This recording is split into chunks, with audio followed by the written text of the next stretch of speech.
Hi everyone, the title of this video is Meaningful Instruction in Wit and Wisdom. So this video is going to focus on the what and why of your lessons. What are the students doing and why are they doing it? There are a few teacher resources listed here. First of all, the New Teacher Project report, which found that students experienced the most learning with these 4 factors in place. High engagement, strong instruction, grade appropriate assignments where the rigor is placed on the students, and high expectations from the teachers. I also included the text, Who's Doing the Work? Making students accountable for their own learning. If you want to take a look at either of these resources, please reach out to me. I can share the link for the TNTP report with you, and I also have a hard copy of the book, Who's Doing the Work? So today, in this video, we're going to focus on the what and why of Wit and Wisdom lessons. So I'm going to slide over the part that says learning goals. That is in a separate video if you would like to watch, but I want to head over here. So the first thing I have written down is content versus craft, building knowledge throughout the arc.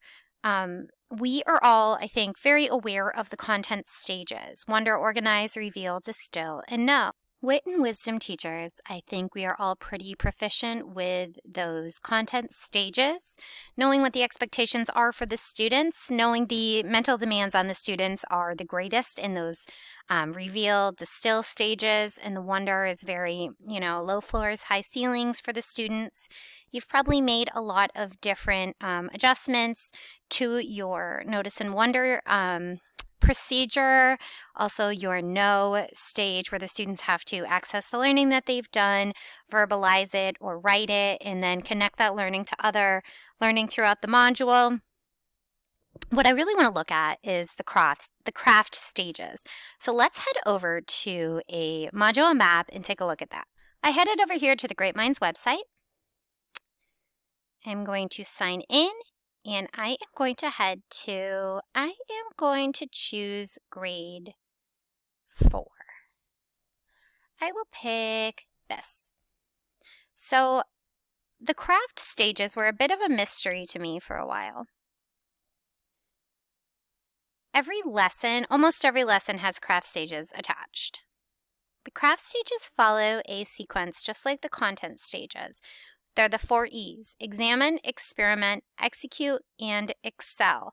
The reason the students are working through the craft stages like that is so you have a gradual release of responsibility to teach them a part of some kind of communication, whether it be writing or speaking and listening. For example, in 4th grade, they have to examine why are sensory details important. They're identifying examples of sensory details. So this is when the students are looking at a mentor text and identifying what the writing goal or the craft goal is and seeing it in action in a mentor text. In lesson 3, how do sensory details work? The students have to identify the sensory details and explain the feeling that it creates. In lesson 4, the students have to compose a paragraph using sensory details. And then excel, if you look down to lesson 6, how do I improve writing sensory details? That's when they're going to generate statements to summarize their knowledge gained, maybe edit, maybe do some kind of peer revision.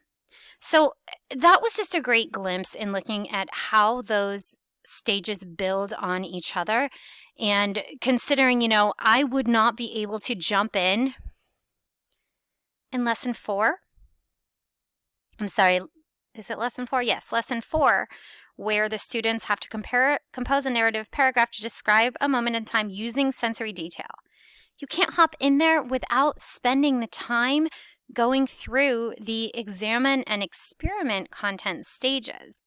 I think that's where a lot of frustration comes in when we, maybe skip some of those stages and say to the students like, well, this is what I want you to do.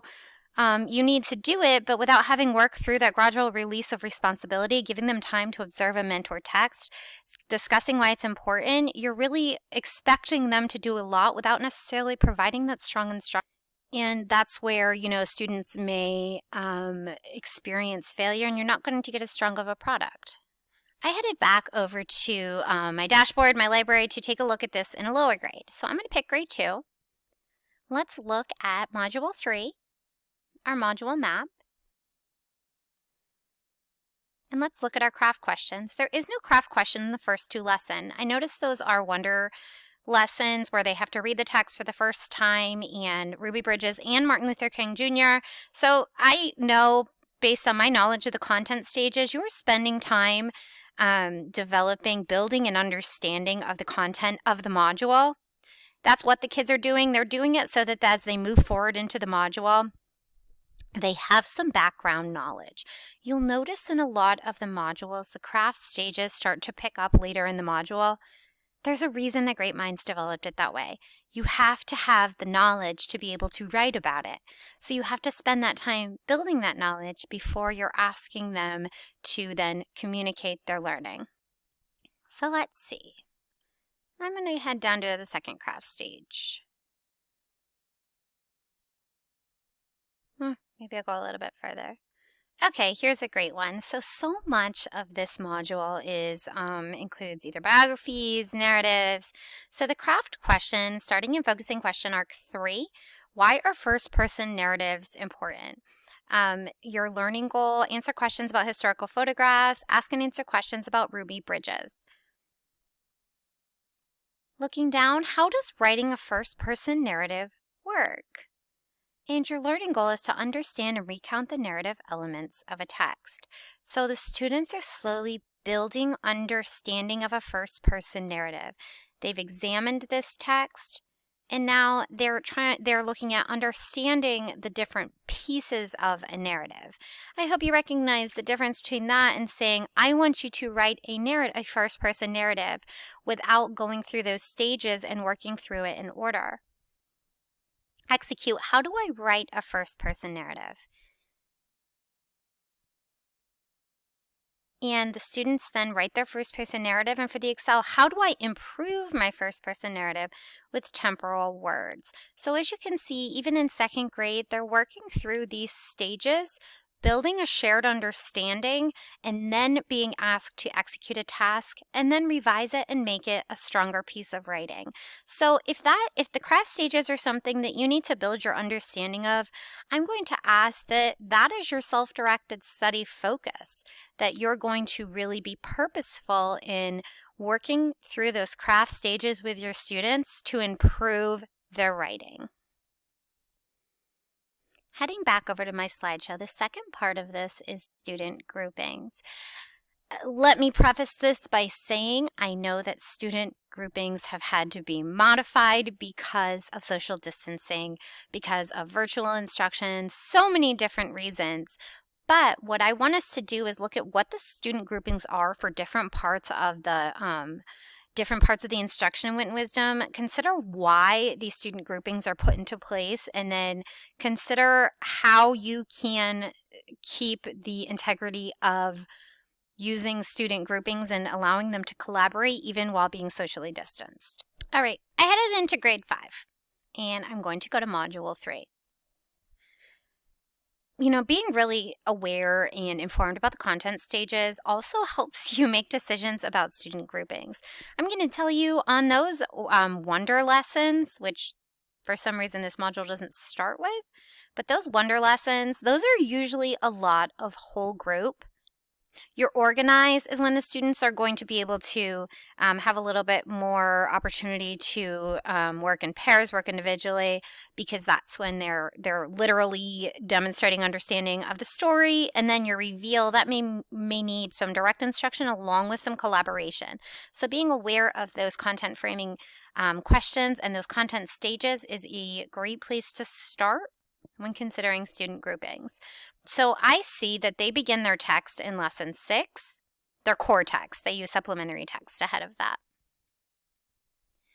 What I always do is I go through this side here, and I always look at what the grouping suggestion is from Great Minds.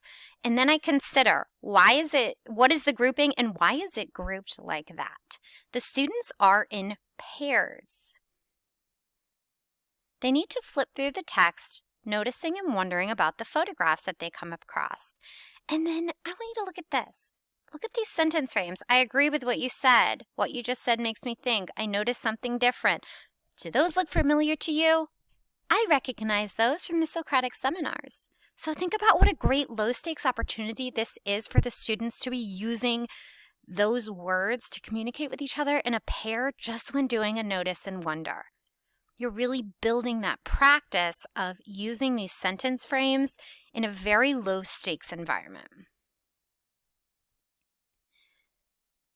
This is a really great time to, while socially distanced, they each have their own text. You can do a turn and talk pair while you're both sitting at your own desk. They don't need to be accessing the same text. Give them each a copy of the text and show them the practice of like, okay, this is when you're working with a partner, you're going to turn to this page and then you're going to share and you're going to share. Maybe you don't have anything to say on this page and that's okay. Head on to the next page. And I think the students will demonstrate they are very capable of managing that type of a partner practice, even when socially distanced. Love something like this. On this same lesson, the students conduct a whip around where each pair shares their most thoughtful noticing.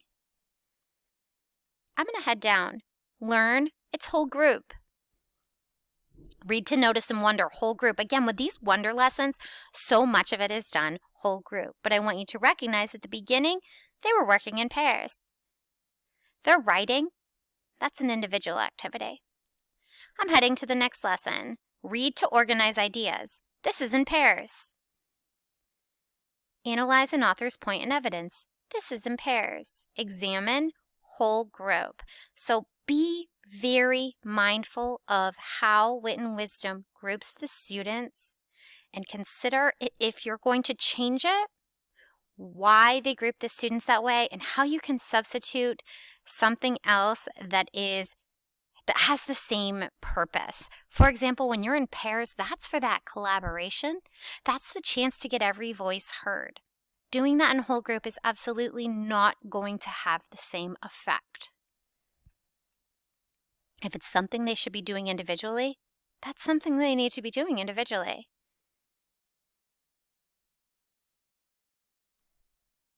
This section here, the students are in pairs. It looks like a lot of this text, the students, at least at the beginning in that first focusing question arc in 5th grade, they are in pairs. If we head back, I'm going to head back to 1st grade, where the students are less independent than the 5th graders.